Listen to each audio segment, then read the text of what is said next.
अयं कार्यक्रमः एषा गोष्ठी संगोष्ठी अतीव उत्तमः विषयः अपि सम्यक् अस्ति काव्यस्वरूपविमर्शः अहं शास्त्रं तु एतत् न जानामि अहं सङ्घटनशास्त्रं जानामि सङ्घटनं नाम किं वयं भिन्नभिन्नसंस्थासु कार्यं कुर्वन्तः स्मः इदानीं लोकभाषाप्रचारसमिति संस्कृतकार्यम् एव करोति अखिलभारतसंस्कृतपरिषद् अपि संस्कृतकार्यं करोति संस्कृतभारती अपि संस्कृतकार्यमेव करोति अस्माकं सर्वेषाम् उद्देश्यम् एकमेव अस्ति तत् किं पाठयेम संस्कृतं जगति सर्वमानवान् संस्कृतम् अस्माभिः सर्वैः पाठनीयं संस्कृतं पाठनीयं तदा एकः आग्रहः भवतां पुरतः मम अस्ति तन्नाम अस्माकं मुखात् अपि संस्कृतं निस्सरेत् यदि वयमेव संस्कृतं न वदामः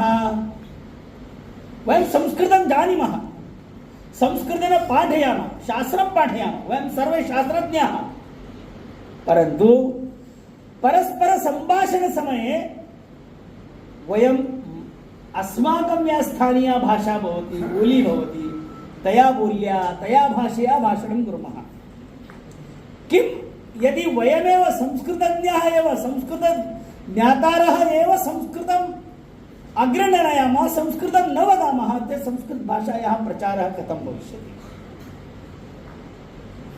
यक्षप्रश्नः अस्ति समाजं पुरतः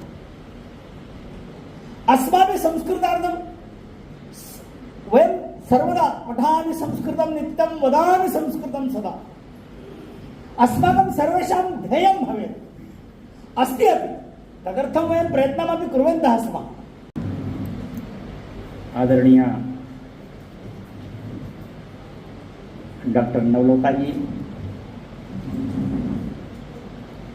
प्रोफेसर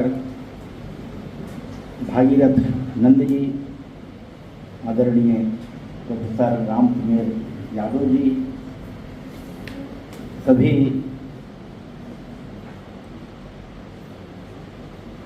विद्वज्जन बहनों तथा मित्रों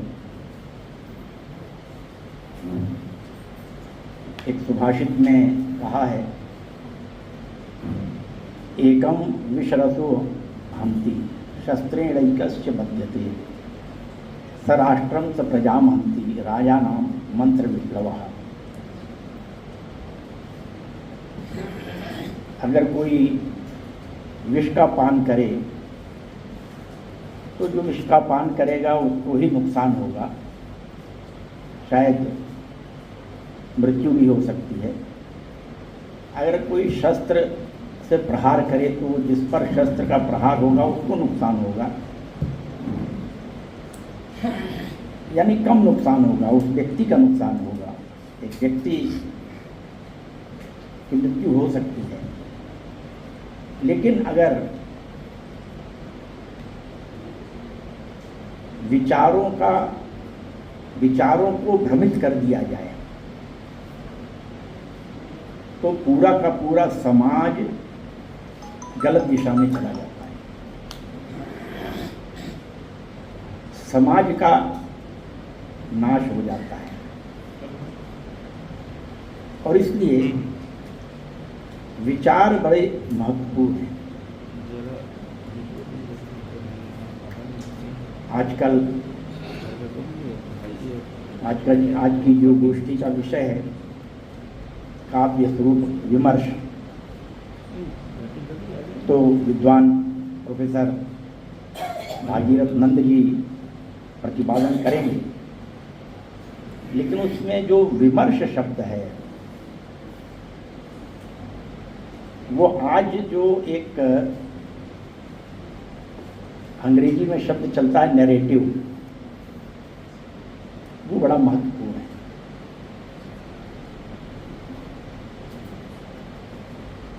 लॉर्ड मैकाले ने 1835 में भारतवर्ष की जो शिक्षा प्रणाली है उसको ध्वस्त करने का प्रयत्न प्रारंभ किया क्योंकि अगर किसी देश पर राज्य करना है तो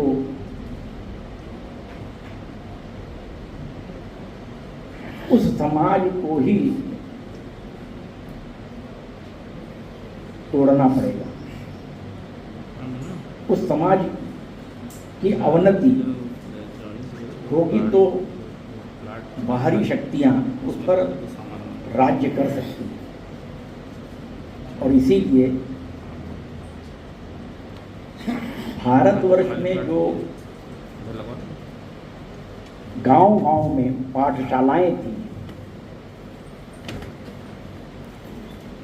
गांव-गांव में जो शिक्षा व्यवस्था थी वो स्वायत्त थी। उस शिक्षा व्यवस्था को ध्वस्त करने का प्रयत्न अंग्रेजों ने किया और इस प्रकार का यह एक उस समय से नैरेटिव उन्होंने बनाया कि जो भी अच्छा है, जो भी श्रेष्ठ है, वो पश्चिम का है, भारतवर्ष तो पिछड़ा है।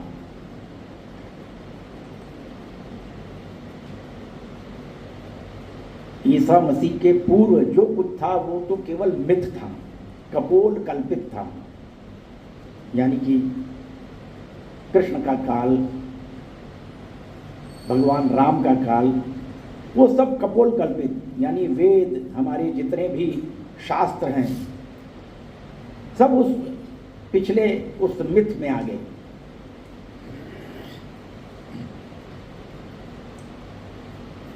वर्तमान समय में भी वह विषय चल रहा है। बहुत सारे शब्द कई बार आते हैं, एक सामान्य तौर पर हमारे ध्यान में आ जाते हैं कि ठीक है, राष्ट्र नाम का एक शब्द है, नेशन है, कई बार हम उसका अनुवाद समझ लेते हैं। राष्ट्र और नेशन एक ही है, धर्म और रिलीजन एक ही है। अब ये जानबूझ करके ऐसे प्रयत्न, अपने यहाँ जो शब्द हैं उनकी बृहद व्याख्या है। जो राष्ट्र है वो राष्ट्र नेशन नहीं है। जो नेशन आया वो 16वीं, 15वीं, 16वीं शताब्दी में यूरोप में जब वहाँ पर संघर्ष हुआ अलग अलग राज्यों में, उसमें से वो नेशन यह प्रकट हुआ। कहीं राजा के कारण से, कहीं रिलीजन के कारण से, कहीं भाषा के कारण से, ऐसे वो उनका नेशन ये उसमें से धीरे धीरे विकसित हुआ है। लेकिन भारतवर्ष में जो राष्ट्र है, ये राष्ट्र तो प्राचीन है। अथर्ववेद में कहा है, भद्रमिक्षन्तरिष्य स्वर्विदा तपो दीक्षा उपासे दुरग्रे ततो राष्ट्रम बलमोजश्च जातम तदस्मै देवा उपसम नमन्तु। अब ये जो अथर्ववेद में राष्ट्र के बारे में ऋषि कहते हैं कि जो तपस्या करके, साधना करके यह राष्ट्र प्रकट हुआ है, इसको ओज और बल प्रदान करें हम। तो ये जो राष्ट्र है, ये राष्ट्र एक बड़ी इकाई है, एक अलग संकल्पना है। कोई एक निश्चित भूभाग है, उस भूभाग पर रहने वाला समाज है, वो समाज अपने को उस भूमि से जोड़ता है।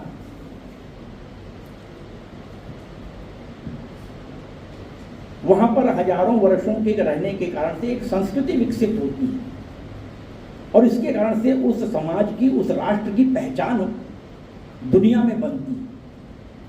इस नाते से जो राष्ट्र है वह राष्ट्र, उसकी संकल्पना भारतीय है और उसकी एक अलग गरिमा है। वो नेशन के समकक्ष नहीं है और इसलिए इस विषय को भी जानना, समझना चाहिए।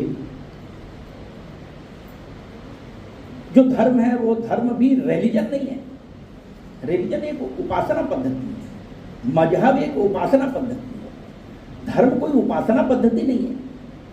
धरती क्षमा दमोस्तयम शौचम इंद्रिय, वो लक्षण बताए हैं कि ये लक्षण है धर्म के। कोई एक ही उपासना पद्धति नहीं है, ये हमारे यहाँ की विशेषता है। और इसलिए ये जो नैरेटिव है, ये जो एक विमर्श है भारतवर्ष के बारे में, अपने देश के बारे में, जो साहित्य है, चाहे वह गद्य हो, चाहे पद्य हो, नाटक हो, उस साहित्य में ये विषय आज की जो पीढ़ी है, उस पीढ़ी को इन विषयों को हम कैसे बताएंगे? ये राष्ट्र क्या है, नेशन क्या है? अभी प्रमोद पंडित जी ने कहा इंडिया और भारत, क्या दोनों एक ही है क्या? इंडिया के पीछे कौन सा इतिहास है?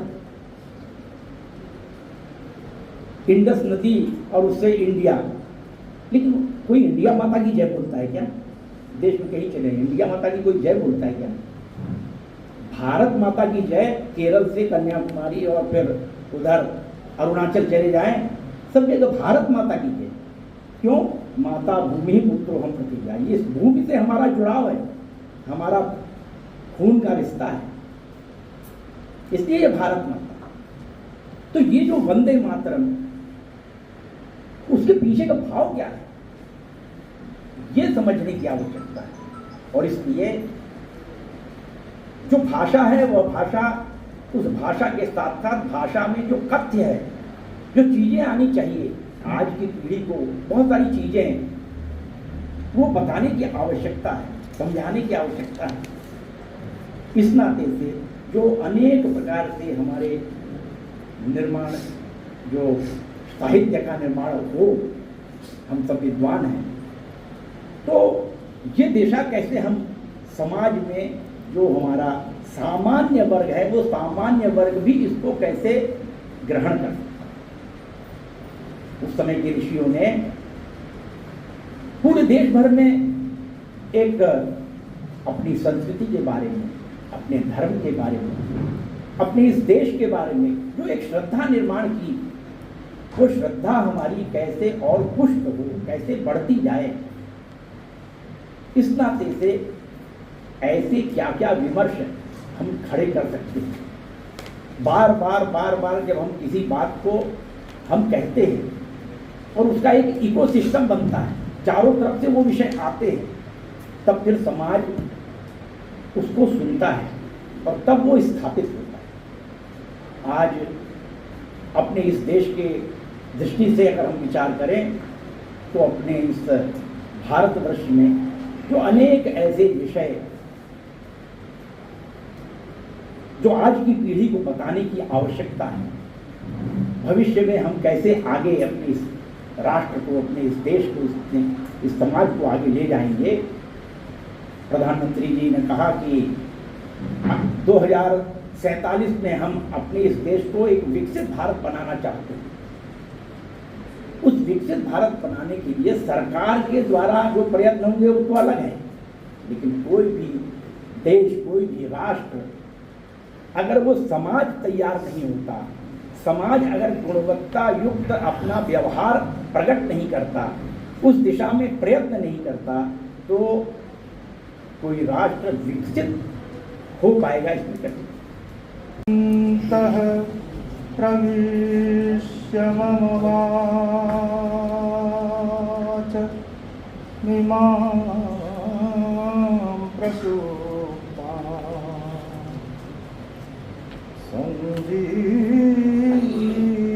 संजीवयत्यखिल शक्ति धरः स्वधाम्ना अन्याश्च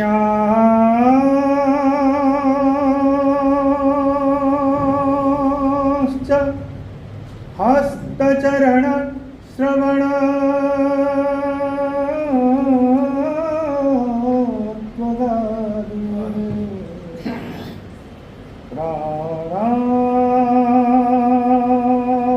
नमो भगवते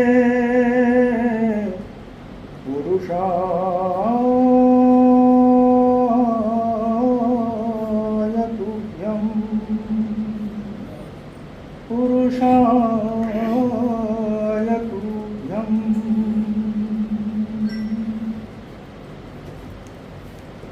परमसम्माननीयाः अत्र अध्यक्षरूपेण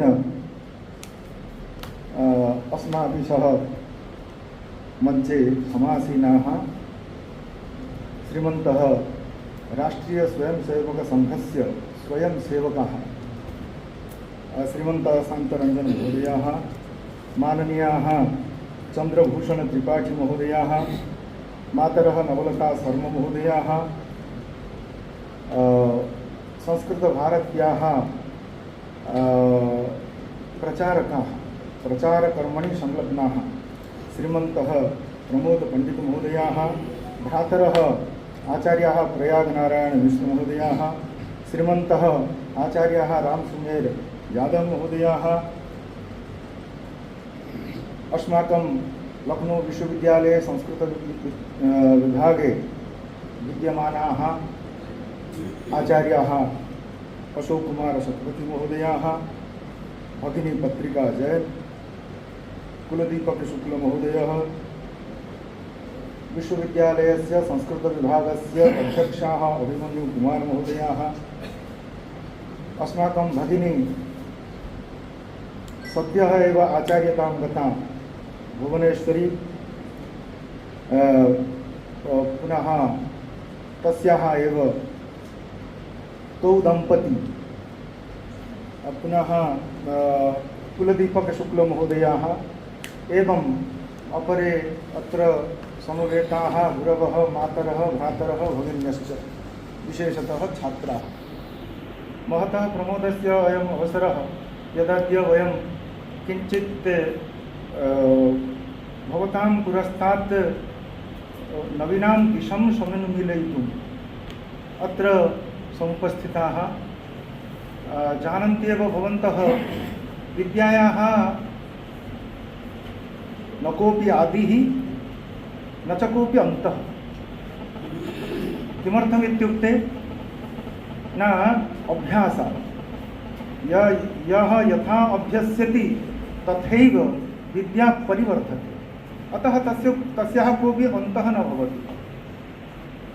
अब मैं थोड़ा सा हिंदी में बोलता हूँ क्योंकि जो हमारे मुख्य लोग हैं तो उनकी सफरिया के लिए, उनकी उपासना के लिए मैं थोड़ी सी राष्ट्रभाषा का आश्रय लेता हूँ और अधिक इसमें नहीं करेंगे। अयमारंभ बड़ा नहीं करेंगे, प्रकृत का अनुसरण करेंगे। मैंने कदाचित इससे कुछ एक दिन पहले सतपति जी से चर्चा हो रही थी, तो चर्चा होते होते तो इस प्रकार का मतलब कोई एक प्रसंग छिड़ गया तो फोन पे हम लोग इस पर चर्चा करने लगे। तो चर्चा करने लगे तो सतपति जी ने कहा कि सर आप तो आ रहे हैं तो इस पर थोड़ा सा हमारे बच्चों को बता दीजिए। मैंने कहा आप लोगों के बच्चों को मैं भला क्या बताऊं, हाँ अपने आप को उपस्थापित कर सकता हूं। तो कहा कि इसी पर हम लोग एक चर्चा सत्र रखेंगे। मैंने कहा स्वागत है, इस पर हम लोग चर्चा कर सकते हैं। तो इस चर्चा सत्र के आयोजन के लिए जो अखिल भारतीय लखनऊ स्थित अखिल भारतीय संस्कृत परिषद और लोकभाषा प्रचार समिति, इन दोनों को मैं हृदय से धन्यवाद समर्पित करता हूँ। मित्रों, जो विषय आज है काव्य स्वरूप विमर्श, इसको तो न जाने हमारे जन्म से लेकर के या जब हम लोग किसी साहित्य परंपरा में या संस्कृत परंपरा में आए अनगिनत बार इस शब्द को या इस विषय को सुन चुके होंगे। इसलिए इसमें नवीनता क्या है? मैं आशा करता हूं कि कल की जो शोध छात्रा सोनाली यहाँ पर होगी, क्योंकि ये भी कवि शिक्षा से संबद्ध कदाचित ये विषय हो सकता है। तो छात्रों, आप लोग थोड़ा सा ध्यान से सुने और सोचें इसके बारे में। ये एक विचारणीय विषय है। तो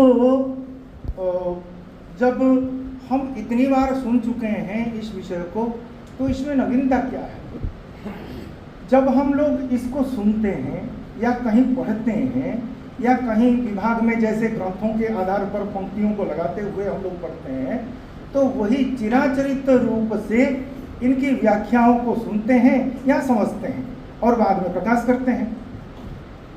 लेकिन जो मैंने पहले कहा कि विद्या का कभी अंत नहीं है, विद्या का एक अपर स्वरूप है आलोचना, अन्यद आलोचनामृतम, एक आलोचना है, एक चर्चा है। हम लोगों को इसके बारे में सोचना चाहिए कि वस्तुतः काव्य स्वरूप क्या है, काव्य क्या चीज है। हम यही जानते हैं कि शब्दार्थो काव्यम, शब्द काव्यम, अर्थ प्रतिपादक शब्द काव्यम, यही जानता है। वो कोई भी हो, वो काव्य अर्थात ये शब्दार्थ धर्मी काव्य की काव्य का रचनाकार हो, या और कोई हांडी बनाता हो, या कोई नई चीज कोई बनता हो, तो वही उसी का कवि है, वही उसी का ब्रह्मा है। और यही और जो वस्तु उसका जो उसका साध्य है, जो उसने बनाया है, वही उसका काव्य है। पश्य देव, अथर्ववेद में वैदिक ऋषि कहता है, पश्य देवस्य काव्यम न ममार न जीर्यति, अर्थात ब्रह्मा इस समग्र विश्व रूपी काव्य के रचयिता हैं और ये समग्र विश्व काव्य है। इससे ये सिद्ध हो गया कि काव्य महज शब्द और अर्थ का समवाय, कॉम्बिनेशन नहीं है। आगे जाकर के हम उसको कैसे अपने साहित्य में शब्द और अर्थ धर्म में अपनाते हैं, इस पर हम लोग चर्चा करेंगे। इसलिए एक आयत दृष्टि से अगर हम देखें तो काव्य का मतलब है कि नई संरचना या नई सृष्टि, और उसका जो रचनाकार है नवसांक कवयामी बयामी यामी, तो वो कुमार कहता है भोज को कि हे राजन, मैं काव्यम करोमि नहीं चारुतरम करोमि। ये पद्य आप लोग जानते होंगे कि कवयामी वयामी यामी, मैं भी रचना, कवयामी मतलब मैं भी रचना करता हूँ, और मैं जो रचना करता हूँ मैं उसी का ब्रह्मा हूँ और वो मेरा काव्य है। इसीलिए इस प्रकार जब हम उस स्तर से साहित्य दृष्टि में काव्य परंपरा की ओर आते हैं, तो हमें किस प्रकार का काव्य, या काव्य बनता कैसे है, या काव्य समझा जाता है कैसे है, हमें कैसे समझना चाहिए इसके बारे में। काव्य कैसे बनता है, कैसे बनाया जाता है, क्या काव्य को कोई बनाता है? अगर कोई बनाता है तो हम कहेंगे कि शब्दार्थो काव्य। ध्यान से थोड़ा सा सुनिए। मेरे पास कोई देखिए कोई प्रपत्र नहीं है, जो मैं जो सोचता हूँ वही आपके सामने कहता हूँ, और हो सकता है इसमें कहीं आप लोगों की प्रतिकृति भी हो, कहीं विचार वैषम्य हो, हम लोग इस पर भी चर्चा कर सकते हैं। जो सोच करके कविता बनाता है, काव्य रचना करता है, उसके लिए हो सकता है कि शब्दार्थो काव्य, शब्दार्थो सहितो काव्य। और जो थोड़ा बहुत अर्थ को महत्ता देते हैं, वे लोग कहते हैं कि नहीं, अर्थ को प्रतिपादन करने वाला शब्द काव्य है। कुछ एक लोग इस प्रकार के कहते हैं, शब्दार्थो सहितो काव्यम, शब्द 50%, अर्थ 50%, अर्थात शब्द और उभय सहचरित होकर के जो बनता है वो काव्य है। और कुछ एक लोग कहते हैं, जैसे दंडी वगैरह, दंडी पंडित राज जगन्नाथ और ये, और वृत्ति विभाग काव्य नाम भाग जयदेव वगैरह, ये सब कहते हैं कि अर्थ को प्रतिपादन करने वाला शब्द काव्य है। क्या यहीं पर हमें पर्यवसित हो जाना चाहिए, या इसके सिवा और कोई काव्य का लक्षण हो सकता है, काव्य का स्वरूप कोई हो सकता है? क्या कभी शब्द और अर्थ दोनों को सोचते हुए कविता की रचना करता है? अगर वो रचना करता है तो वो कविता शब्दार्थ धर्मी है। जो इस प्रकार के काव्य लक्षण के आविर्भाव से पहले हुए हैं कालिदास इत्यादि, वे किस प्रकार के हैं? वे केवल अर्थधर्मी काव्य है, कवि अर्थ ही काव्य है उनके मत में। तो वो आप लोग देखिए, जो लोग कहते हैं कि शब्दार्थो काव्यम, अर्थ प्रतिपादक शब्द काव्यम, और रमणीय शब्द कहते हैं, रमणीय अर्थ प्रतिपादक शब्द कहते हैं, उनके मत में क्या है कि रमणीय अर्थ को प्रतिपादन करने वाला शब्द ही काव्य है। अर्थात शब्द मुख्य है, जिस शब्द से अर्थ की प्रतिपत्ति हो, अर्थात अर्थ की प्रतिपत्ति की शक्ति जिसमें हो, वो शब्द है, वो शब्द ही काव्य है। शब्द की मुख्यता वो मानते हैं। जो लोग कहते हैं कि शब्दार्थो काव्यम, यही लोग कहते हैं कुछ एक लोग कहते हैं रमणीयार्थ प्रतिपादक शब्द काव्यम, कुछ एक लोग कहते हैं कि शब्दार्थो सहित काव्यम। आगे जाकर के क्या कहते हैं देखिए, आगे जाकर के वही पंडित राज को ले लीजिए या मम्मट को आप लोग ले लीजिए। मम्मट क्या कहते हैं? तददोषो शब्दार्थो सगुणो अनलंकृति पुनः क्वापि, कहते हैं कि शब्दार्थो काव्य है। वो किस प्रकार के शब्दार्थों हैं, उसके पैरामीटर्स वगैरह दिए गए। और किस प्रकार के शब्दार्थ हैं? इस प्रकार के सालंकारों सगुणों वगैरह वगैरह। आगे जाकर के क्या कहते हैं? इदम उत्तम अतिशयिनी व्यंग्ये वाच्या ध्वनि ही बुधैर कथित। आगे जाकर के अर्थ को प्रधानता देते हैं, कहते तो हैं शब्दार्थो काव्य, लेकिन आगे जाकर के कालिदास, भास, वाल्मीकि, व्यास सरीखे कवियों को नकार नहीं सकते थे वो लोग, इसलिए आगे जाकर के कहते हैं कि नहीं, इदम उत्तमम अतिशयिनी व्यंग्य, व्यंग्य नाम व्यंग्यार्थे, जहां पर दूसरे अर्थों को गौण करते हुए, शब्द को गौण करते हुए एक अर्थ उद्भासित होता है, उसी अर्थ की प्रधानता पर हम काव्य कहेंगे। और वो क्या है? सर्वोत्कृष्ट, उत्कृष्टतम काव्य कहेंगे। पंडित राज ने थोड़ा परिष्कार करने की कोशिश की और करते हुए उन्होंने क्या कहा कि रमणीय अर्थ प्रतिपादक शब्द तो काव्य है, लेकिन रमणीय अर्थ को प्रतिपादन करने वाला हो, अर्थात शब्द ही काव्य है।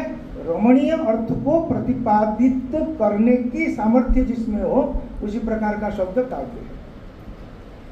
आगे जाकर के क्या होता है? शब्दार्थो यत्र गुणीभावितात्मा। कई बार इंटरव्यू में ये सवाल मैं पूछता हूँ छात्रों को कि एक तरफ तो वो कहते हैं कि शब्द काव्यम, अर्थात अर्थ प्रतिपादक शब्द काव्यम, और एक तरफ कहते हैं कि शब्दार्थो यत्र गुणीभावितात्मानो कमप्यर्थम अभिव्यक्त।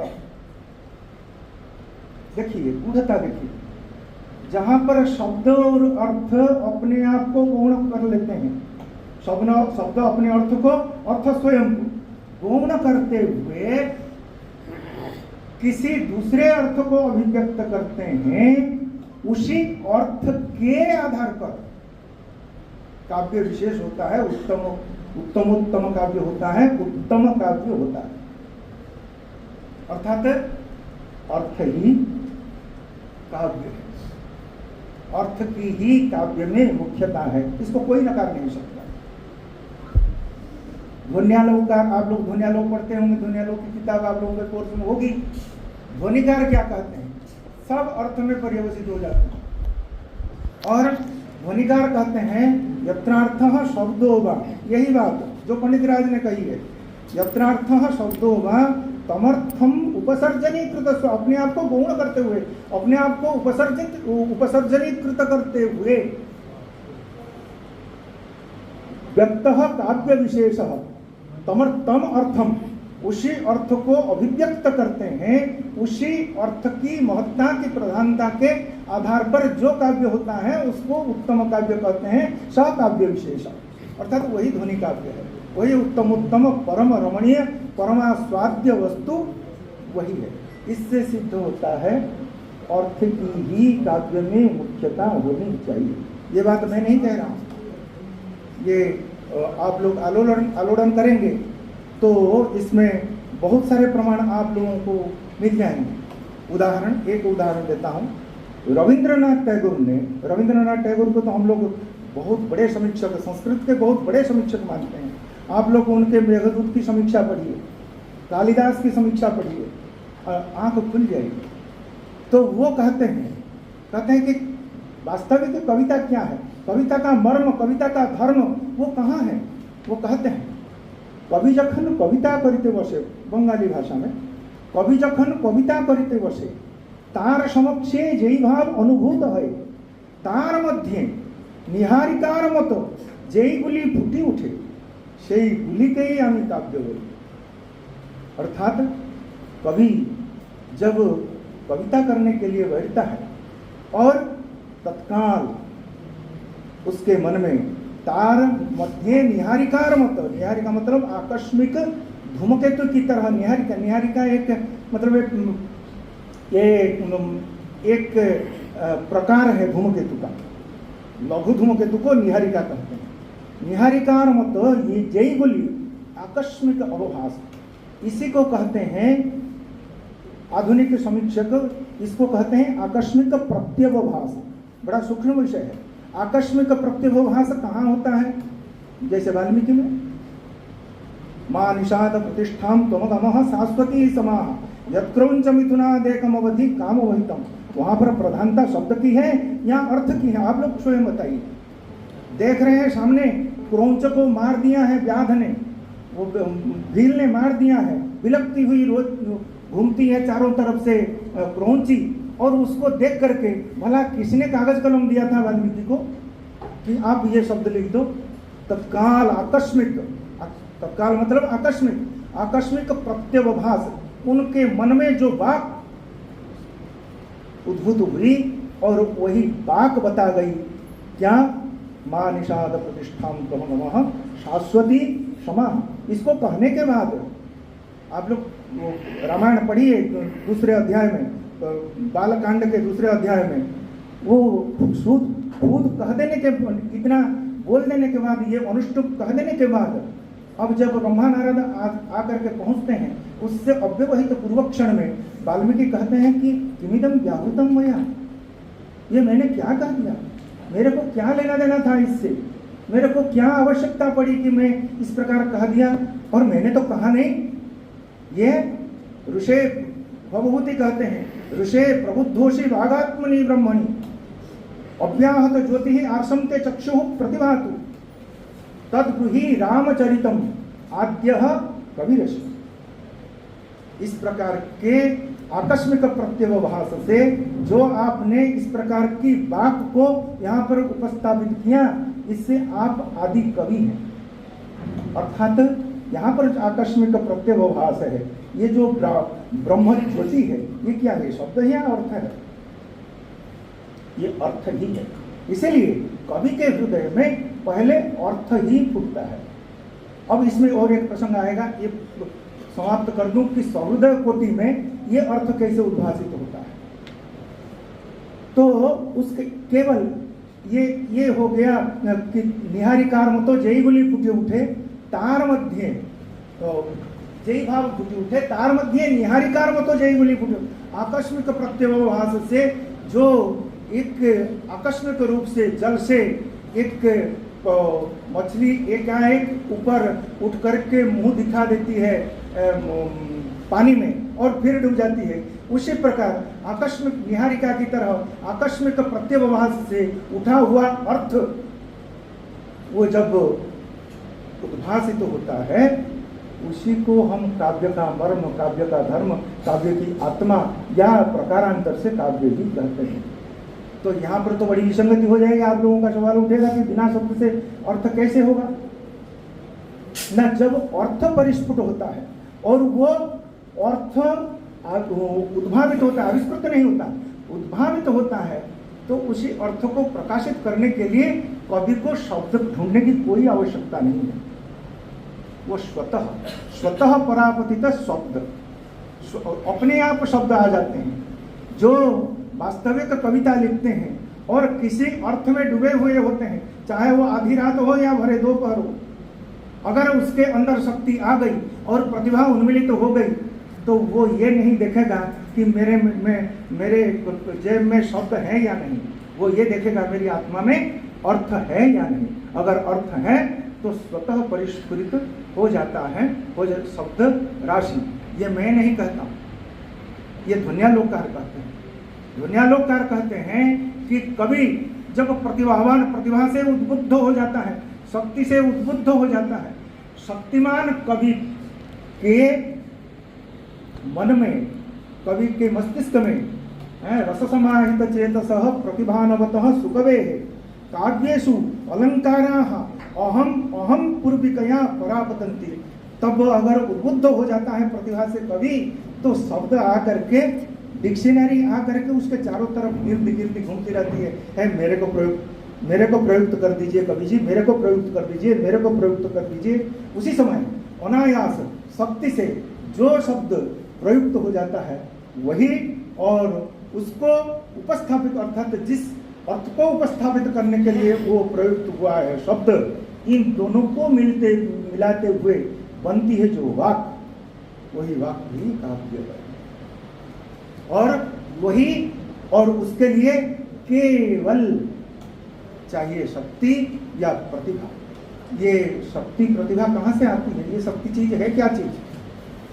हम लोग कहते हैं कि जन्म जन्मांतरीय संस्कार, कहते हैं कि नहीं? साहित्यकार कहते हैं, ग्रंथकार, काव्यकार वगैरह कहते हैं कि जन्म जन्मांतरीय संस्कार से इस प्रकार की प्रतिभा आती है। प्रमाण ना हमारे काव्य शास्त्री वगैरह तो सब कह चुके हैं कि मम्मट ने कहा है तस्य च कारणम कविगता केवला प्रतिभा। ये प्रतिभा आती कहाँ से है? कुछ एक लोग कहते हैं कि प्रारब्ध से। प्रारब्ध क्या चीज है ना? अनेक जन्मों से जो कलेक्टेड पुण्य रूप में जो एकत्रित होता है और वही शक्ति का रूप ले लेता है। हमारे भागवत में एक पद्य है, अष्टम स्कंध में 3 अध्याय में, और वो उनका जो गजेंद्र मोक्ष, गजेंद्र स्तुति में, एवं व्यवसितो बुद्ध्या समाधाय मनोहृदि जजाप परमम जाप्यम, उसके बाद का जो है वो इम्पोर्टेंट है। प्राग जन्मन अनुशिक्षितम, प्राग जन्मनि, पूर्व जन्म में अनुशिक्षित अभ्यास के रूप में पर आचरण करते हुए संचित रूप में हृदय में संस्कार रूप में जो रह गया है, उसी से उद्भुत जो प्रतिभा, उसी प्रतिभा के बल पर जब ग्राह ने, मगरमच्छ ने जबरन खींच लिया, तब एकाएक वाल्मीकि की शब्दावली की तरह उद्भासित हो गई शब्द राशि। एवं व्यवसितो बुद्ध्या समाधाय मनोहृदि जजाप परम, जब फट गाने लगा, क्या कविता गाने लगा, काव्य करने लगा। कौन? कोई कवि, चाहे वो गज हो चाहे कवि हो, वहां पर तो गज प्रतीक है, सिंबल है। तो इस प्रकार जन्म जन्मांतरानुवृत्तत्वात्, जन्म जन्मांतरानुवृत्त होकर के स्थिर रूप में, स्थिर संस्कार के रूप में, प्रतिभा रूप लेकर के, शक्ति रूप लेकर के जो कवि के हृदय में बना रहता है, वही है शक्ति। और वो शक्ति जब उद्भासित हो जाती है, उसके लिए उसको क्या चाहिए? जैसे एक पौधा पैदा होने के लिए उसके लिए उसका परिवेश चाहिए, और वायु, जल और उत्ताप इत्यादि सब कुछ चाहिए, और अनुरूप काल चाहिए। उसी प्रकार अनुरूप अवसर पाने पर वो प्रतिभा उज्जीवित होती है, और जब उज्जीवित होती है उसी से निकल आता है अर्थ। अर्थ स्वतः स्फुरित होता है, और उसी अर्थ को उपस्थापित करने के लिए शब्दावली स्वतः आ जाती है। इसीलिए काव्य का लक्षण अर्थ शब्द प्रतिपाद्य काव्यम, ये होना चाहिए। अर्थ प्रतिपादक शब्द काव्यम, ये नहीं होना चाहिए।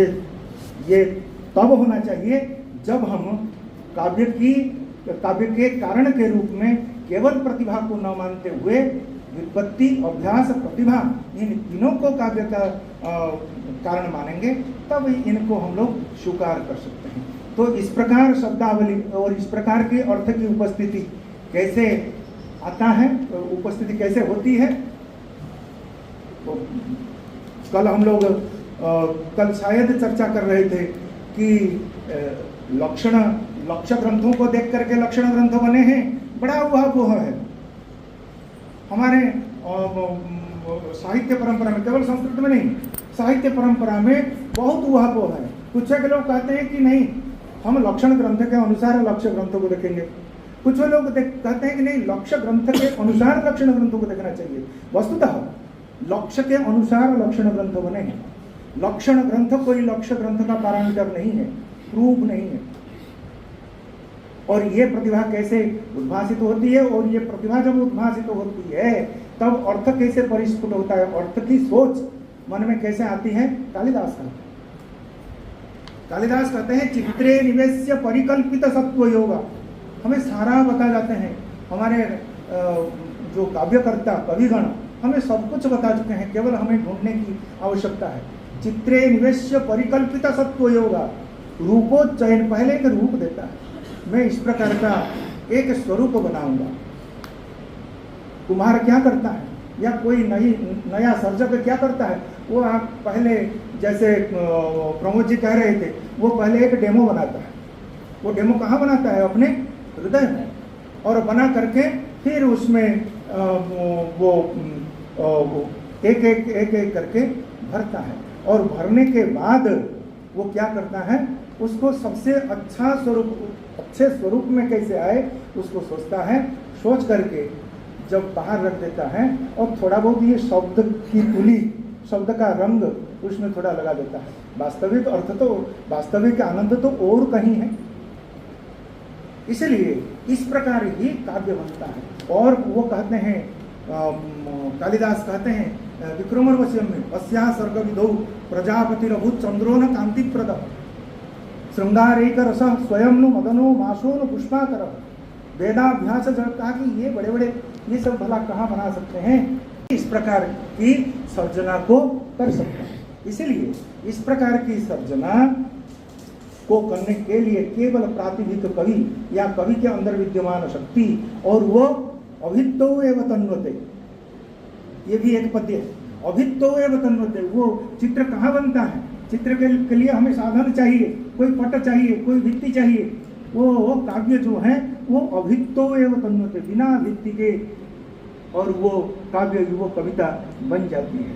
आज हम लोग अनुप्रास, यमक और इत्यादियों में इत्यादि कविताओं को देख करके ओ बड़ा तुकांत कविता इत्यादि इत्यादि कहा करके बड़े आदर से सुनते हैं। एकाक्षर, द्व्यक्षर, अभी भी कविताएं लिखी जाती हैं, एक अक्षर की कविता, 2 अक्षरों की कविता, वो हमारे पास समीक्षा के लिए आती हैं किताबें।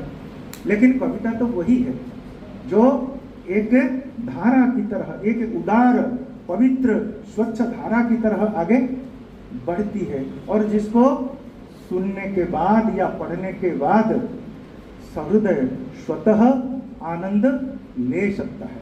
आनंद अब आते हैं जो मैंने वहाँ पर छोड़ा था कि सहृदय की दृष्टि में काव्य का स्वरूप इस प्रकार का होना चाहिए। न सहृदय और कवि, इन दोनों में कोई बड़ा अंतर नहीं होता, कोई अंतर नहीं होता। क्यों? न कवि ही अपनी कविता का पहला सहृदय है कि नहीं? प्रमाण तुलसीदास कहते हैं रामचरितमानस में, स्वांत सुखाय तुलसी रघुनाथ गाता। मैंने दूसरों के वो किसी दूसरे के लिए मैंने ये रामचरितमानस लिखा है, ये कोई मेरी गारंटी नहीं है। मेरी गारंटी यह है कि स्वांत सुखाय, पहले मैं तो सुख अनुभव करूँ, मैं ही पहले सुख को प्राप्त करूं। अर्थात तो पहला अपने काव्य का, अपनी कविता का प्रथम सहृदय होता है कवि।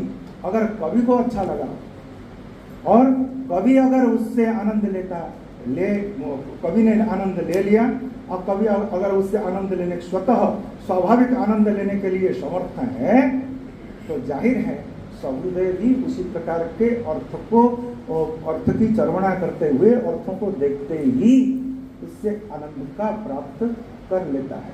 उसके लिए दुर्व अर्थ और दुरूह शब्दावली की कोई आवश्यकता नहीं। दुरूह शब्दावली जहाँ है, दुरूह अर्थ जहाँ है, वो उसको हम कष्ट कल्पना कहेंगे, और उसके लिए कई दोष बाद में बहुत सारे दोष गिनाए गए हैं। इसलिए कविता तो वही है जो स्वच्छ सरल तरल और स्वच्छ उदार शब्दावलियों से युक्त और एक प्रसन्न अर्थ को लेती हुई चलती है, वही कविता है। वही ही वास्तविक कविता या काव्य का वास्तविक स्वरूप है, और उसका कारण एकांत प्रतिभा, मेरे विचार केवल प्रतिभा है, और विपत्ति अभ्यास इत्यादियों की आवश्यकता नहीं है। अगर विपत्ति अभ्यास इत्यादियों की आवश्यकता होती तो 6 साल की उम्र में एक जड़ बालक कर्णपुर वो कैसे इस प्रकार के उदात्त काव्य लिख सकता था। इसलिए बाद में जो ये काव्य शास्त्र वगैरह बने हैं, काव्य शास्त्र में जिस प्रकार के लक्षण वगैरह कराए गए हैं, बताए गए हैं, ये सारे शक्ति, निपुणता, अभ्यास, इनको काव्य के कारण के रूप में मानने वाले या इनको आश्रय करके कविता रचना करने वाले कवियों के लिए पैरामीटर हो सकता है, लेकिन एकांत प्रतिभा से युक्त कवि के लिए केवल अर्थमुख्य शब्द गौण स्वरूप ही काव्य का है। यही मेरा विचार है, और शायद यही कवियों के लिए अंगीकार्य है और सहृदय के लिए और आप लोगों के लिए भी हो सकता है। अगर नहीं हो सकता है तो मेरे को क्षमा कर देना, अगर हो सकता है तो आप लोगों का मेरा हृदय समान है। धन्यवाद, नमस्कार। प्रचार समिति, लोग उसको संस्कृत भाषा प्रचार समिति कह सकते हैं, और अखिल भारतीय संस्कृत परिषद के तत्वावधान में आज एक दिवसीय जो काव्य तत्व या काव्य स्वरूप के तत्व पर विमर्शात्मक चर्चा यहाँ आदिवस संध्या काल तक होनी है, उसमें जो आज के अध्यक्ष, इस अखिल भारतीय परिषद के अध्यक्ष डॉक्टर चंद्रभूषण त्रिपाठी जी, जिनके कर कमलों में इस परिषद को सौंप करके हम धन्यता का अनुभव करते हैं।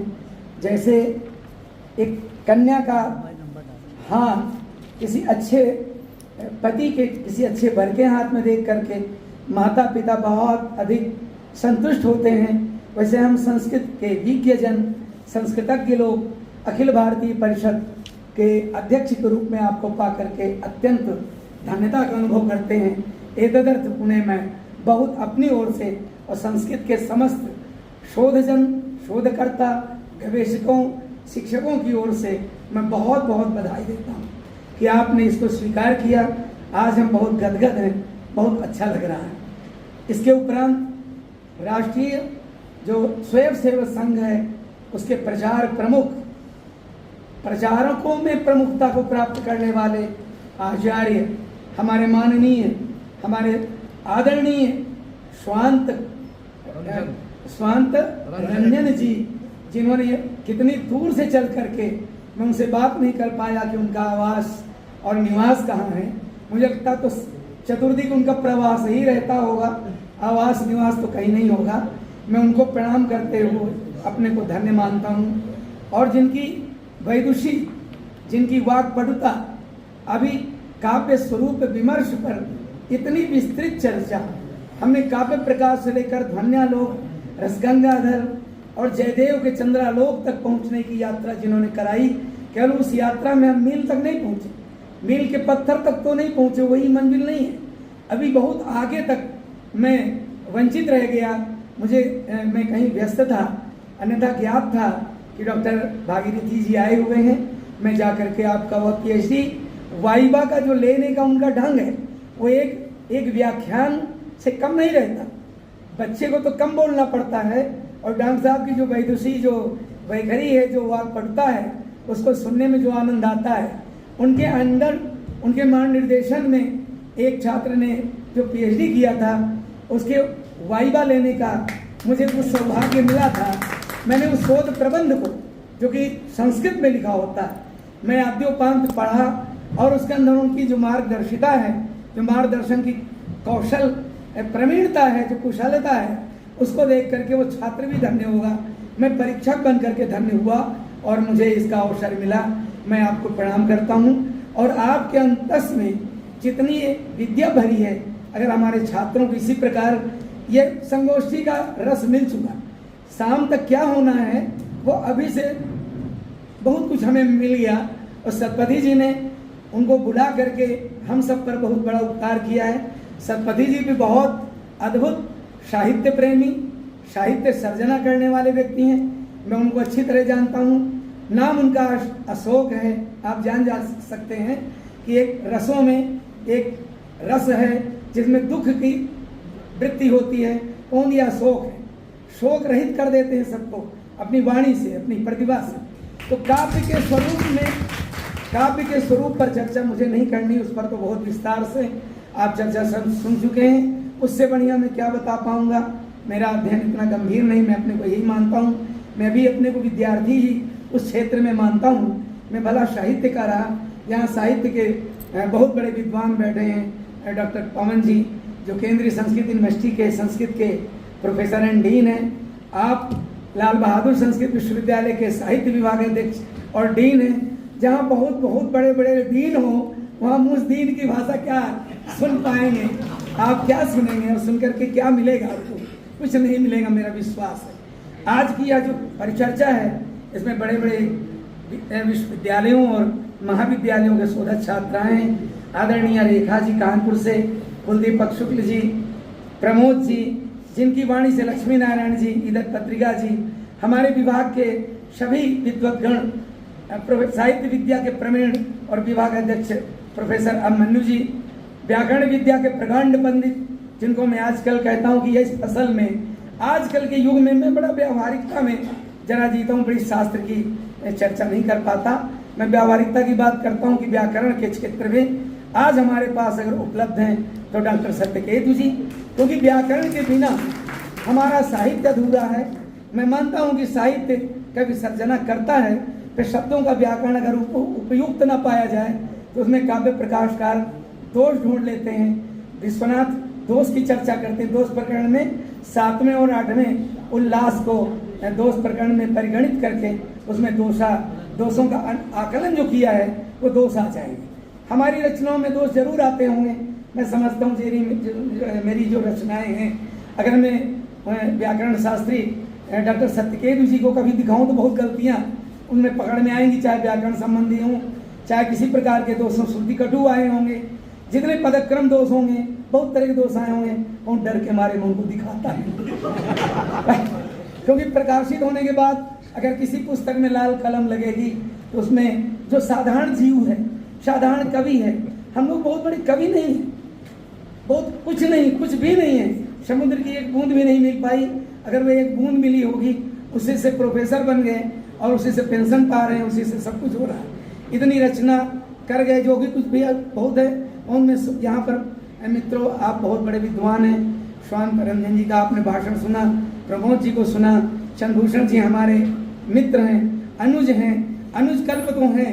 बहुत ही संस्कृत की जो स्कंद में इन्होंने धारण किया है, इसकी ध्वजा को आगे इनको फहराना है। और संस्कृत तो मित्रों अंदर की वस्तु है, संस्कृत अंदर ले जाने की वस्तु है। मैं जब देखता हूँ मंदिरों में या कहीं पर लोग भजन गा रहे हैं, प्रार्थनाएं गा रहे हैं, मैं समझता हूँ संस्कृत न होती तो क्या होता।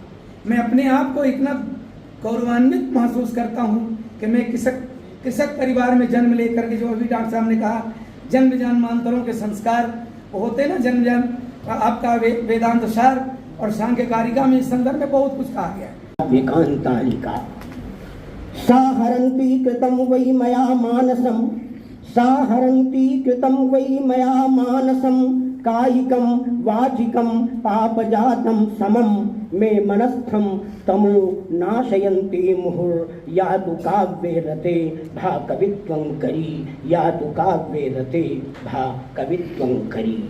आदौ सरस्वतीं नत्वा विद्या बुद्धि प्रदायिनीं नौमि मंचस्थवर्याणां ज्ञानस्रोत पदाम्बुजम्।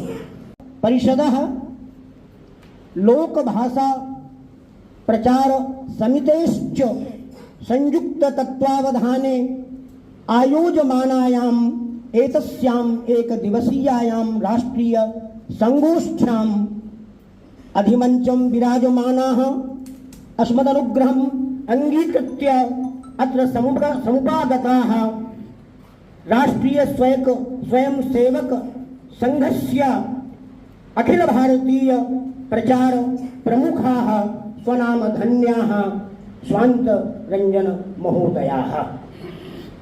अथ च एभिरेव सह सौभाग्येन अत्र समागताः यद्यपि संस्कृत भारतीं को न जानातु खलु संपूर्णे विश्वे, परन्तु मम प्रत्यक्षः सम्बन्धः नास्ति। अस्माकं बहवः सहयोगिनः यदा अहम् आसं लखनऊ विश्वविद्यालय्याः अपि अनेकाः सहयोगिनः अनेके च छात्राः संस्कृतभारत्या प्रगाढतया सम्बद्धाः विराजन्ते। अतएव मन्ये अहं ममापि सम्बन्ध अस्ति एव। तो संस्कृतभारत्याः कुशल प्रचारकाः यैरत्र उक्तं यत् मया संस्कृतं नाधीतं किन्तु सर्वैः सुष्ठु श्रुतं केन प्रकारेण तेन तैः प्रमोद पंडित वर्यैः धारा प्रवाहमत्र संस्कृतम् अबोचि। तो एतादृशाः संस्कृत भारत्याः समुपासकाः संस्कृत प्रचारकाः प्रसारकाः अखिलेपि भरतखण्डे प्रथित यशाः अनुजवर्याः श्रीयुत प्रमोद पंडित महाभागाः अन्ये च अधिमञ्चं राराजमाणाः अस्याः संगोष्ठ्याः सारस्वत अतिथिरूपेण ये विराजन्ते अस्माकम् अग्रजवर्याः कवयः प्रोफेसर राम सुमेर यादव महाभागाः भगिनीवर्याः स्वनाम धन्याः डॉक्टर नवलता महोदयाः अथ च अस्माकं परिषदाः सम्प्रति अध्यक्षपदं समरं कुर्वाणाः मम अग्रजाः डॉक्टर चंद्रभूषण त्रिपाठी वर्याः अन्ये च संस्कृत पाली प्राकृत भाषा विभागीयाः सर्वे यशस्विनाः प्राध्यापकाः ये स्वकीयेन अध्यक्षवर्येण डॉक्टर अभिमन्यु सिंह महोदयेन सार्धम् अत्र समागताः। अभिमन्युवर्याः परिषदाः अपर मंत्रिणः अपि सन्ति। तो उभयरूपेण ते अत्र विराजन्ते। एतादृशाः परम साधुस्वरूपाः डॉक्टर अभिमन्यु सिंह वर्याः श्यामलेशाः अत्र विराजन्ते। ते तु मम शिष्य एव मन्ये अहम्। एतादृशाः अपि वक्तुं शक्यते। तेपि अत्र विराजन्ते। अन्ये डॉक्टर सत्यकेतु महोदयाः डॉक्टर भुवनेश्वरी भारद्वाज पवन दीक्षित महोदयाः अपि अत्र ते सन्ति। महान् विद्वांसाः सौभाग्येन मम शिष्याः सन्ति। तो एतद् गौरवम् अस्ति यस्य शिष्याः एतादृशेषु महत्वपूर्ण पदेषु नियुक्ताः सन्ति, संस्कृतस्य गण्डिमघोषाः घोषं कुर्वन्ति सम्पूर्णे विश्वे। तो अल्पज्ञो अपि अहम् अयं प्रयागः निश्चप्रचमेव संस्कृत समाराधन तत्परः अस्ति इति अपि कथितुं वक्तुं शक्यते। अन्ये च ये महाविद्यालयात् समागताः प्राध्यापकाः सन्ति, तेषां नामानि अहम् अत्र न प्रस्तौमि। डॉक्टर रेखा शुक्लावर्याः सन्ति, त्रिवेदी महाभागाः सन्ति, अन्येपि ये सन्ति विविध प्रान्तेभ्यः समागताः अस्य प्रतिभाजनाः सन्ति।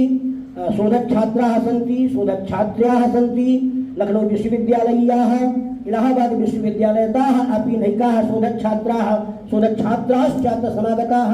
तेषां सर्वेषां समन्वितरूपेण तेषां सर्वेषां हार्दिकं स्वागतम् अपि अखिल भारतीय संस्कृत परिषद पक्षतः अत्र प्रस्तूय अहं केवलं पञ्चनिमेषमात्रमेव वक्तुम् इहे, यद्यपि समयः अधिकः जातः। सर्वे खलु जानन्ति एव यदियं राष्ट्रीय संगोष्ठी काव्यस्वरूप विषयम् इत्यधिकृत्य अत्र समायोज्यते, यस्य प्रधान पुरोधारूपेण मया प्रोफेसर भागीरथी नंदा महोदयानां नाम न स्मृतम्। किमर्थं? यतोहि ते अत्र अद्यतनीनस्य आयोजनस्य सन्ति प्रधानपुरुषाः। अस्माकं भारतीय कर्मकाण्ड परम्परायां प्रधानपुरुषस्य पूजनम् अर्चनं सर्वेषां पूजनानां समान्तरम् एव भवति। एतदर्थं प्रधानपुरुषरूपेण, प्रधान वक्तृरूपेण ये श्री लाल बहादुर शास्त्री केंद्रीय संस्कृत विश्वविद्यालयस्य परम यशस्विनाः विभागाध्यक्षाः, विभागाध्यक्षचराश्च वरिष्ठ आचार्याः, छात्र कल्याण संकायाध्यक्षाः, अन्येषु अपि विविधेषु पदेषु समलङ्कृताः, विंशेभ्यः अपि अधिकवर्षेभ्यः मम सुपरिचिताः सन्ति गुणकल्पाः आचार्याः सन्ति। तेषाम् अपि पादपङ्केरुहेभ्यः अहं सादरं स्वकीयान् प्रणतुतीन् विनिवेदयामि। अस्य लोकप्रचार भाषा समितेः अपि बहवः अन्येपि सदस्याः पदाधिकारिणः प्रायः सर्वे एव मम छात्राः एव सन्ति।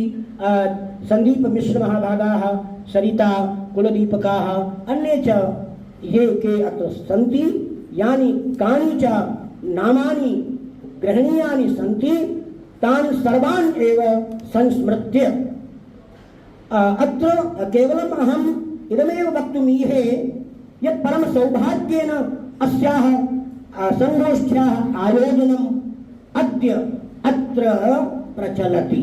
एतदर्थं विशेषरूपेण मम परम प्रिय मित्रं अनुजवर्याः, परम साहित्यिकाः, काव्यशास्त्र विशारदाः डॉक्टर अशोक कुमार सरपथी महोदयाः सादरं साधुवादार्हाः सन्ति। येन यदा स्वकीयं प्रस्तावं प्रस्तुतं तदा अहम् अतीव प्रसन्नो जातः। यदेव अस्माकं परिसरे तु प्रतिमासम् एका गोष्ठी संयोज्यते, तस्याः आयोजनमपि दिनद्वयानन्तरं 24 तारिकायां प्रस्तावितमासीत्। तेषाम् एव तस्मिन् एव कार्यक्रमे अध्यक्षवर्याः अस्माभिः निवेदिताः सन्ति, अस्माकं परिषदाः डॉक्टर चंद्रभूषण महाभागाः, यत् ते राष्ट्रीय स्वयं सेवक संघस्य वरिष्ठ प्रचारक प्रवरम् अखिल भारतीय प्रचारक प्रमुखं श्री स्वान्तरञ्जन महोदयं विनिवेद्य अत्र तेषां पदा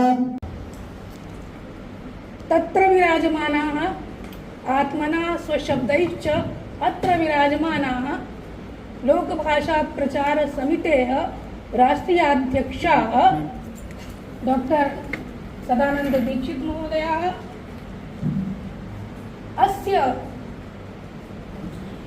सम्पूर्णस्य कार्यक्रमस्य आयोजनस्य वा अत्र केन्द्रीभूताः काव्यस्वरूपस्य मर्म आत्मतत्त्वं च मन्ये साक्षात् कुर्वाणाः ऋषिकल्पाः अस्मान् रोमाञ्चकारिणः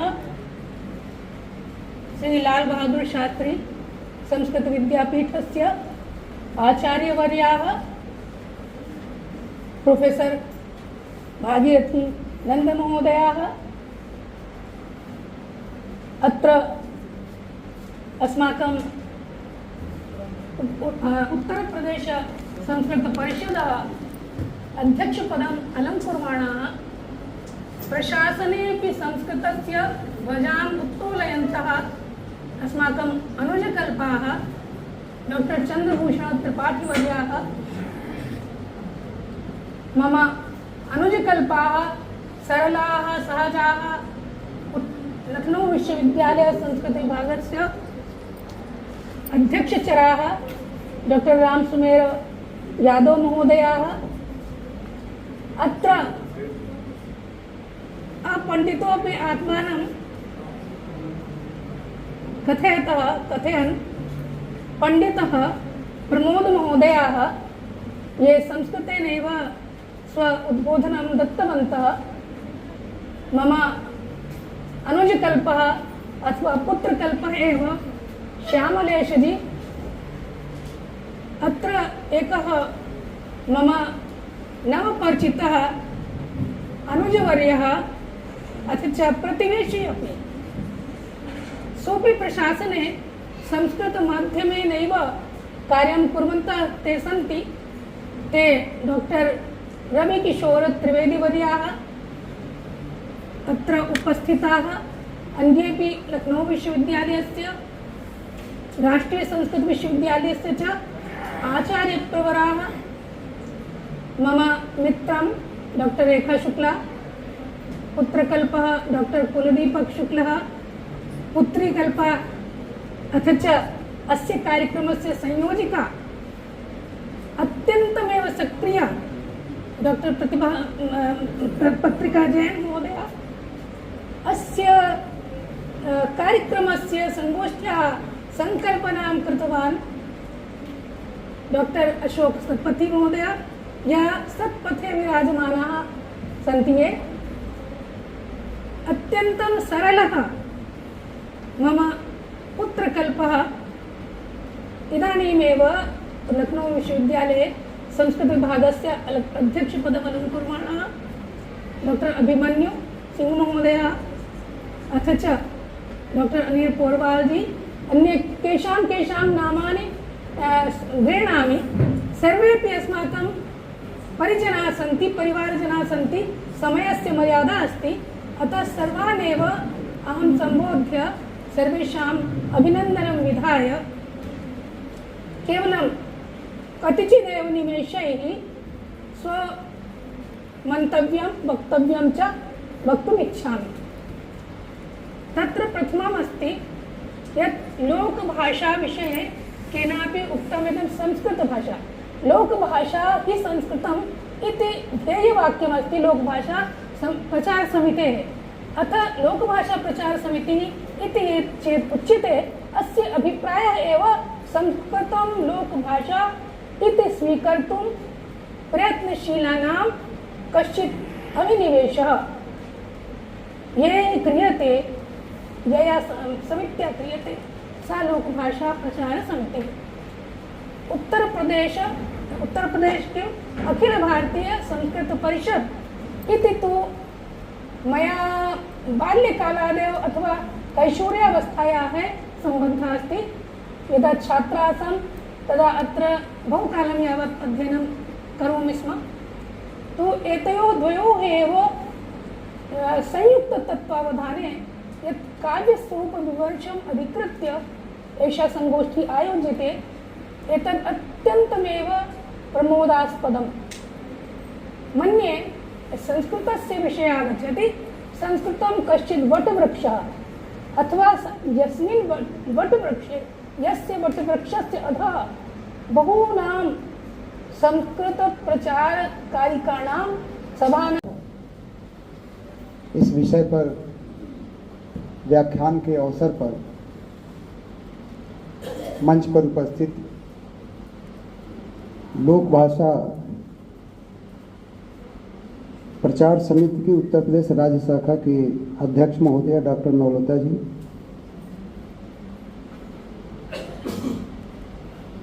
मुख्य अतिथि परमादरणीय श्री स्वांत रंजन महोदय, मुख्य वक्ता प्रोफेसर भागीरथी नंदन महोदय,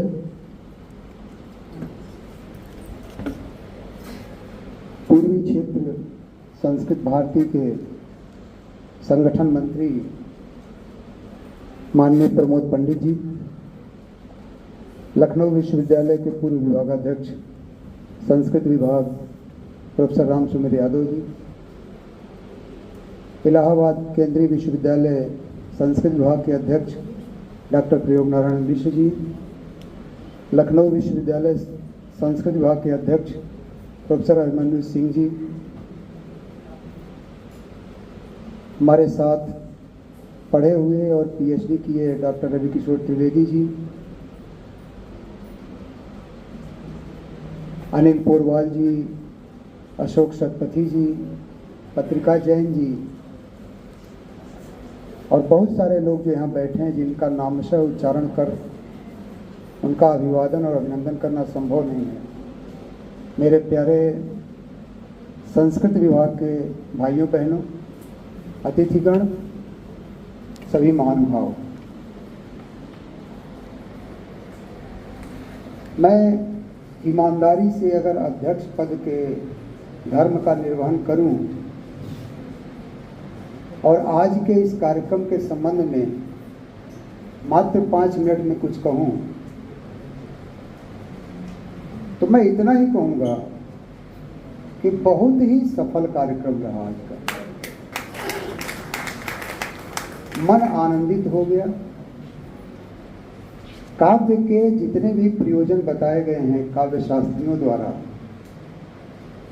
एक आध को छोड़ दें।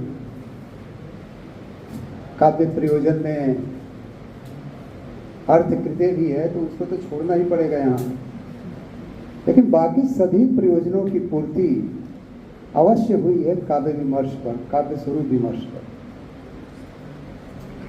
इतना गंभीर चिंतन काव्य स्वरूप पर आज किया गया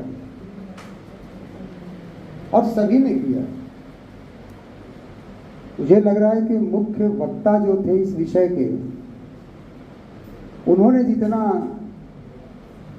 विमर्श किया यहाँ पर, उससे अधिक हमारे प्रोफेसर राम सुमेर यादव जी ने, प्रयाग नारायण मिश्र जी ने, सबने अपना काव्य के विषय में अपना बिल्कुल रस निचोड़ के रखा उसमें।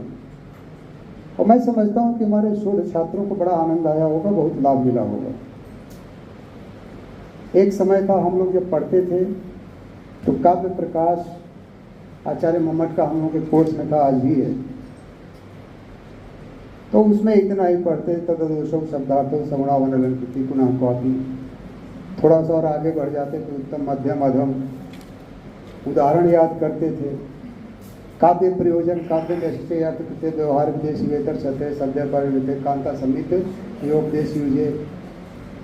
शक्ति निपुणता काव्य शिक्षा अभ्यास, शक्ति निपुणता लोक शास्त्र काव्यादिवेक्षणा काव्य की शिक्षा अभ्यास इति हेतु तद हेतु न तो हेतुवा। विशेष बात यह हेतु यानी कि तीनों मिल के काव्य की रचना करते हैं, अलग अलग नहीं होता। हम लोग एक सामान्य रूप से इतना ही जानते थे, लेकिन आज जो सुन के लगा कि काव्य के बारे में जितना भी आप चिंतन करें, इसके स्वरूप के संबंध में जितना विमर्श करेंगे उतनी नई नई बातें निकल कर आएंगी। और काव्य में केवल पद्य नहीं होता, हमारे संस्कृत में कहते हैं गद्य पद्य, और जब दोनों को मिल जाए तो गद्य पद्य में हम काव्य में चंपू इत्यादि दिए थे, तो चंपू भी एक काव्य है। किंतु काव्य कैसा हो वो महत्वपूर्ण है।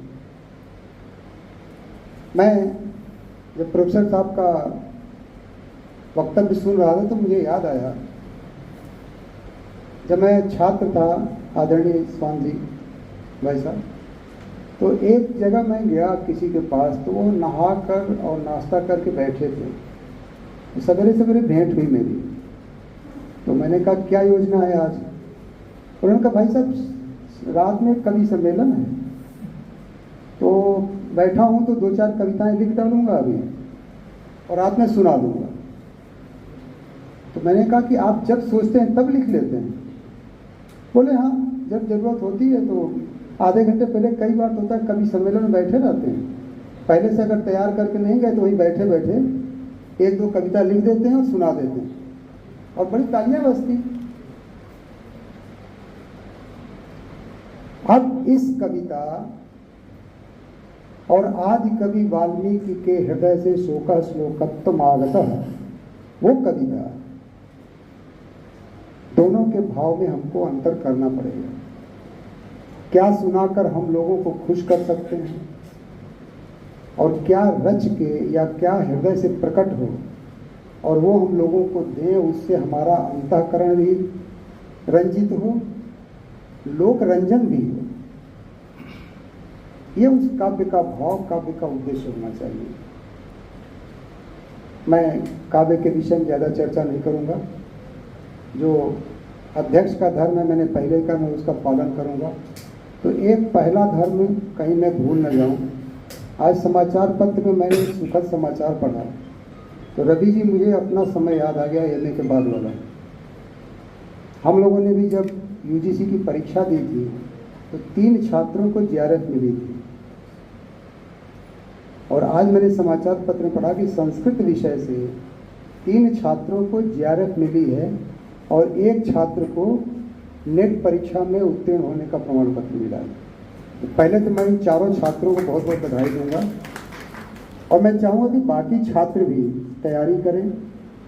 अगर आपको अर्थ मिल जाता है, साधन मिल जाता है, तो आप निश्चित रूप से अच्छा शोध कार्य करते हैं। आपके दैनिक कार्यों की पूर्ति के लिए धन भी मिल जाता है। 2 साल की जीआरएफ लें या और आगे उसको एक्सटेंशन कराएं, लेकिन ये बहुत ज़रूरी है कि आप अध्ययन करें तो साधन की चिंता न हो, इसकी पूर्ति हो। संस्कृत की हम लोग बात करते हैं, क्योंकि आज हमारे आदरणीय प्रमोद जी ने बहुत अच्छी अच्छी बातें कही। मेरा उनसे परिचय अभी कुछ दिन पूर्व हुआ संस्कृत भारती के एक कार्यक्रम में, और ये बड़ा सुखद संयोग है कि उन्होंने आज यहाँ आने की कृपा की और अपने मन की बात कही। मन की बात कहनी चाहिए। अच्छा लगा, सबको सुनकर अच्छा लगा होगा कि हम लोग संस्कृत में संभाषण करना, संस्कृत में बातचीत करना, संस्कृत पढ़ने के लिए लोगों को प्रेरित करने का कार्य जहाँ हो वहीं से शुरू कर दें। जिस गली में रह रहे हों, जिस मोहल्ले में रह रहे हों, जिस गांव में रह रहे हों, और संस्कृत सप्ताह या किसी दिवस की अपेक्षा न करें, उसकी प्रतीक्षा न करें, जब मौका लगे। और मैं निश्चित आपको बताऊं कि किसी भी व्यक्ति को अंग्रेजी से ज़्यादा संस्कृत आती है, ये मैं बहुत लोगों को सिद्ध कर चुका हूँ। अंग्रेजी की एक कविता नहीं सुना पाएगा कोई, लेकिन संस्कृत के 4-6 श्लोक हर व्यक्ति, सड़क चलता हुआ ठेले वाला भिखारी भी हो सकता है सुना देगा। उसको कई मंत्र याद होंगे, उसको बताइए कि ये वैदिक मंत्र है, ये विश्वामित्र द्वारा दर्शित मंत्र है, विश्वामित्र ऋषि का, जिसको सावन भर तुम पढ़ते हो। सभी मंत्रों का, सभी श्लोकों का उसको उद्गम, उसका अर्थ, उसका भावार्थ और उसका उद्देश्य बताया जाए। क्योंकि हमारे यहाँ तो वैदिक नियम, यहाँ प्रयाग जी बैठे हैं, बहुत बड़े विद्वान वेद के। ऋषि छंद अवदित्वा ऋषि छंदो दैवतम योग में च। ऋषि छंद और देवता और योग, इसको जाने बिना सभी लोग पढ़ रहे हैं। सत्य बात यही है, सब लोग पढ़ रहे हैं, मंत्र बोलते हैं, श्लोक पढ़ते हैं। दिन भर बच्चा रटता रहता है, यदा यदा ही धर्मस्य परित्राणाय साधुना, लेकिन हम उसको ये बताने में समर्थ नहीं हो पा रहे हैं कि बेटा ये श्रीमद् भगवत गीता में भगवान द्वारा श्री भगवान उवाच के माध्यम से जो भगवान श्री कृष्ण ने कहा वो वचन है। आवश्यकता इसी बात की। मैं बड़ा धन्यवाद दूंगा माननीय प्रमोद जी को। उन्होंने संस्कृत भारती में किए जाए कार्यों को मैंने देखा है, और यहाँ मुझे अच्छा लगा कि उन्होंने हम लोगों को काफ़ी जागरूक किया होगा।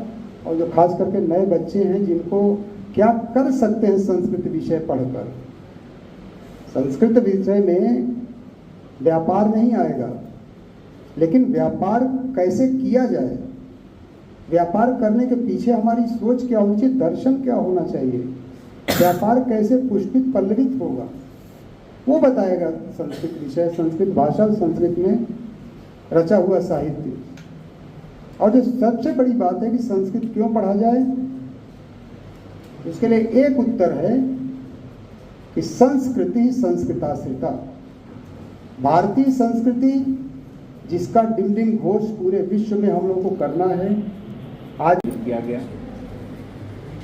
काव्य स्वरूप विमर्श ऐसे विषय, महत्वपूर्ण विषय पर हमारे मंचस्थ विशिष्ट आचार्यों के द्वारा विशिष्ट व्याख्यान हम सभी ने श्रवण किया। इस क्रम में आज के मंच की अध्यक्षता कर रहे उत्तर प्रदेश सरकार के वरिष्ठ IAS तथा अखिल भारतीय संस्कृत परिषद के अध्यक्ष के रूप में डॉक्टर चंद्रभूषण त्रिपाठी जी का, वैसे तो वह परिषद के अध्यक्ष हैं लेकिन परिषद उनका भी धन्यवाद ज्ञापन करती है। परिषद की ओर से उनको भी सादर धन्यवाद, क्योंकि उनका बड़ा व्यस्ततम कार्यक्रम रहता है, बहुत सारी मीटिंग रहती हैं, बहुत सारे व्यस्तताएं रहती हैं और उन व्यस्तताओं के बीच में भी आपने परिषद को इस कार्यक्रम को समय दिया है। हम दोनों समितियों की ओर से, क्योंकि मुझे कार्यभार दिया गया है तो मैं दोनों समितियों के प्रतिनिधि होने के नाते आपको धन्यवाद ज्ञापित करता हूं। इस क्रम में जैसा कि अभी हम सबको पता चला कि आज के मुख्य अतिथि के रूप में जो चंद्रमा की गति से पूरे भारतवर्ष में संस्कृत भाषा का प्रचार प्रसार करते हैं, ऐसे आचार्य श्रीमान स्वांत रंजन जी, उनका यह अखिल भारतीय संस्कृत परिषद और लोक भाषा प्रचार समिति उनके प्रति हार्दिक धन्यवाद ज्ञापित करता है। इस क्रम में आज के मुख्य वक्ता के रूप में श्री लाल बहादुर शास्त्री,